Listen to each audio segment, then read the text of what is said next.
Hello aspirants, welcome back to our YouTube channel Smart Preparation to Success. So మనం Telangana history సిరీస్లో అసఫ్జాయిస్ dynasty గురించి discuss చేస్తున్నాం కదా. So let's we start. Today we are going to discuss about Sikandar జా.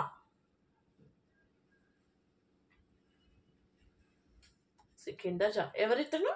Third Nizam. Okay, so మరి సికిందర్ జా ఎవరు అసలు మనకి? He is the son of Nizam Ali Khan. Nizam Ali Khan ఎవరు? సెకండ్ నిజాం. ఇతని కొడుకు, నిజాం అలీ ఖాన్ కొడుకు. ఓకే, సో ఇతని ఒరిజినల్ నేమ్ ఏంటి? మనకి ఇది ఎగ్జామ్ పాయింట్ ఆఫ్ వ్యూలో, ప్రిలిమ్స్ పాయింట్ ఆఫ్ వ్యూలో చాలా important. Original name Mir Akbar Ali Khan. Mir Akbar Ali Khan. Okay, clear? Now in 1806, so ఇతని టైం పీరియడ్ వచ్చేసి ఏంటి అంటే 1803 టు 1829 ఇతని రూలింగ్ టైం పీరియడ్ అనమాట ఇది. ఓకే, సో ఇన్ 1806 బిల్ట్, అతని పేరు పైన అతను సికింద్రాబాద్ని కట్టాడు. క్లియర్? ఓకే, సో ఇతను రూల్ చేస్తున్న టైంలో బ్రిటిష్ రెసిడెంట్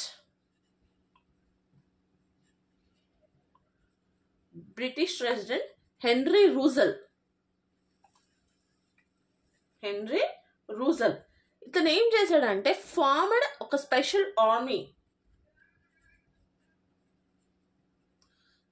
ఆర్మీని ఫార్మ్ చేసిండు అనమాట.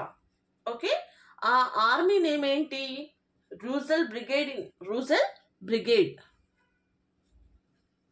ఇది ఎప్పుడు? 1816లో. ఓకే, బ్రిటిష్ రెసిడెంట్ హెన్రీ రూజల్ అనే అతను ఒక స్పెషల్ ఆర్మీని ఫామ్ చేసి ఆర్మీ పేరే రూజల్ బ్రిగేడ్. ఎప్పుడు? 1816లో. ఓకే, రూజల్ బ్రిగేడ్ అంటే ఏం చెప్పాం మనం ఇందాక? ఇట్స్ ఒక ఆర్మీది. ఓకే, సో వీళ్ళ ఎక్స్పెన్సెస్ ని మీట్ అవ్వడానికి, to meet expenses okay, Sikander Jah ఏం చేసిండు?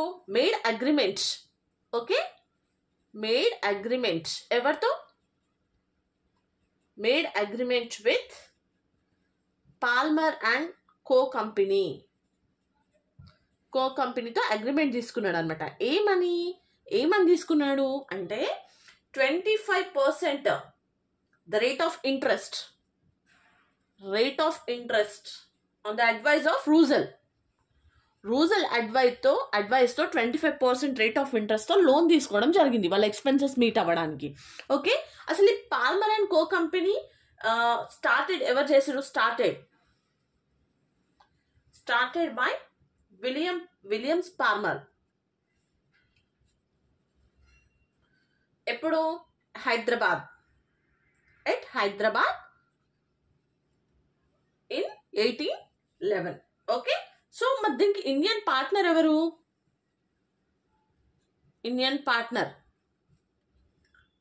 భంకేటి దాస్, గుజరాతీ ట్రేడర్ అనమాట ఇతను. ఓకే, సో యాక్చువల్గా అసలు ఈ పర్మిషన్ ఎవరిచ్చారు అంటే this company was given permission, banking activities permission తీసుకోమని పేష్కా చందూలాల్ కి పర్మిషన్ ఇవ్వడం జరిగింది అనమాట. పేష్కా చందూలాల్ కి పర్మిషన్ ఇవ్వడం జరిగింది. ఓకే, సో ఇక్కడ Sikander Jah was financially robbed.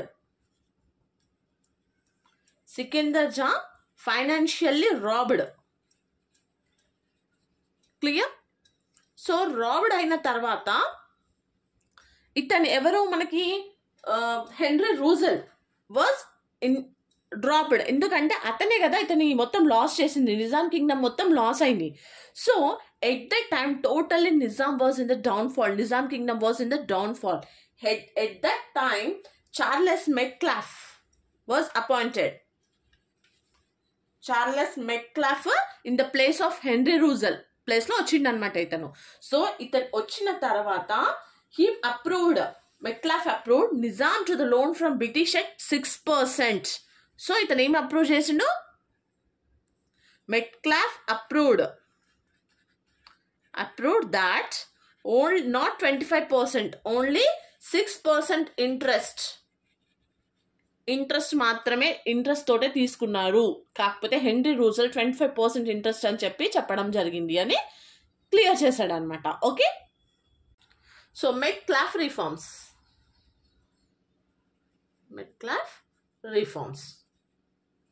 So ఇతను కొన్ని రిఫార్మ్స్ తీసుకొచ్చింది. అదేంటి అంటే ట్యాక్స్ బేస్డ్ ఆన్ ప్రొడక్టివిటీ,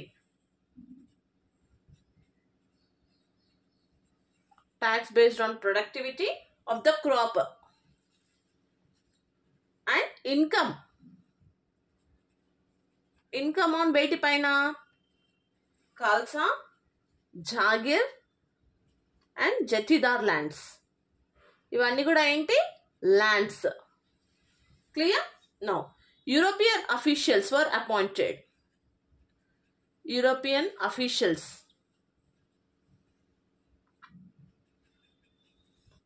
ఎందుకు వాళ్ళని అపాయింట్ చేసిరు అంటే to receive the complaints,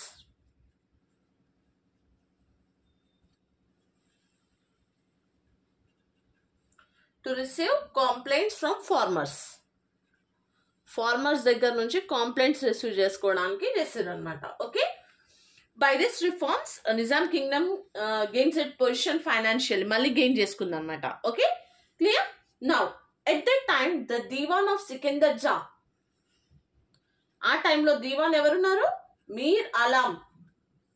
so అతని పేరు పైన ఒక ట్యాంక్ కూడా కట్టించుకుంది, that is called Mir Alam tank. 1804 to 1806. Okay, so during Sikandar Jah period, Rajabhavani Parshad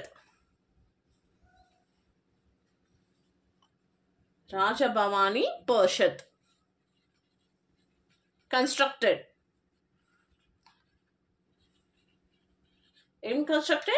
Rama temple in Attapur.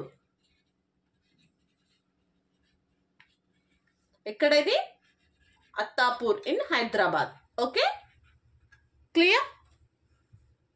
Some constructions by British residents.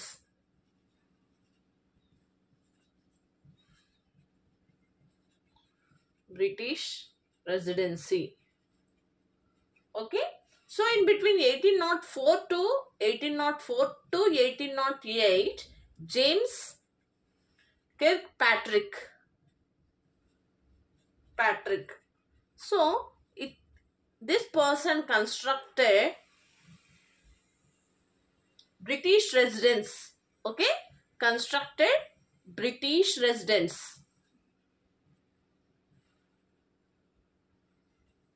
at Koti. Okay, in Hyderabad. Who was the architect? ఎవరు? Samuel Russell. మనకు చాలాసార్లు architect కూడా అడగడం జరిగింది, గుర్తుపెట్టుకోండి. Okay, so now it was used by Koti women's college, okay, and Osmania medical college. Clear? And ఈ constructed one more also, constructed Rang Mahal. ఇది ఎవరి కోసం కట్టాడు? ఖైరూనిసా కోసం. ఓకే, ఖైరూనిసా కోసం కట్టాడు అనమాట Rang Mahal. Clear? No present Rang Mahal is changed into physics laboratory. ఇది ఇప్పుడు ఫిజిక్స్ ల్యాబొరేటరీగా చేంజ్ అయింది అనమాట. ఫిజిక్స్ ల్యాబొరేటరీగా చేంజ్ అయింది. Clear? So this is about the third Nizam, Sikandar Jah. Okay, in the next video we are going to discuss about the fourth Nizam, Naziruddaulah. Okay, so మీకు ఎలాంటి doubts ఉన్నా కూడా comment చేయండి, డెఫినెట్గా నేను reply ఇస్తాను. I hope మీ అందరికైతే వీడియో హెల్ప్ అవుతుందని అనుకుంటున్నాను. For further more videos please like, share and subscribe my channel. Thank you.